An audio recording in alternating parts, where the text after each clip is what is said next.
రంగనాయక సాగర్లోకి నీటిని విడుదల చేసినందుకు ఉత్తమ్ కుమార్ రెడ్డికి ధన్యవాదాలు తెలిపారు మాజీ మంత్రి బీఆర్ఎస్ ఎమ్మెల్యే హరీష్ రావు.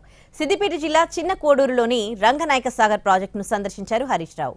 సిద్దిపేట నియోజకవర్గంలో 50,000 ఎకరాల్లో పంట సాగవుతోందన్నారు హరీష్ రావు.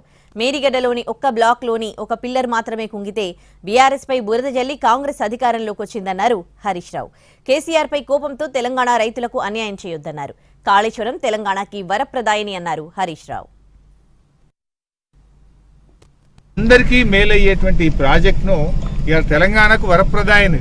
హైదరాబాద్ త్రాగునీరైనా, మూసీలోకి స్వచ్ఛమైన గోదావరి జలాలు ప్రవహించాలన్నా అది దానన్నిటికీ కాళేశ్వరమే మనకు ముఖ్యమైనటువంటిది.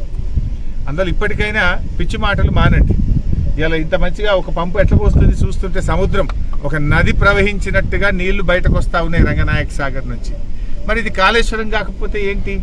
కాళేశ్వరం కూలిపోయిందని పిచ్చి మాటలు మాట్లాడేటోళ్ళు ఇప్పటికైనా కళ్ళు తెరవండి, నిజాలు మాట్లాడండి, లేదంటే చరిత్ర మిమ్మల్ని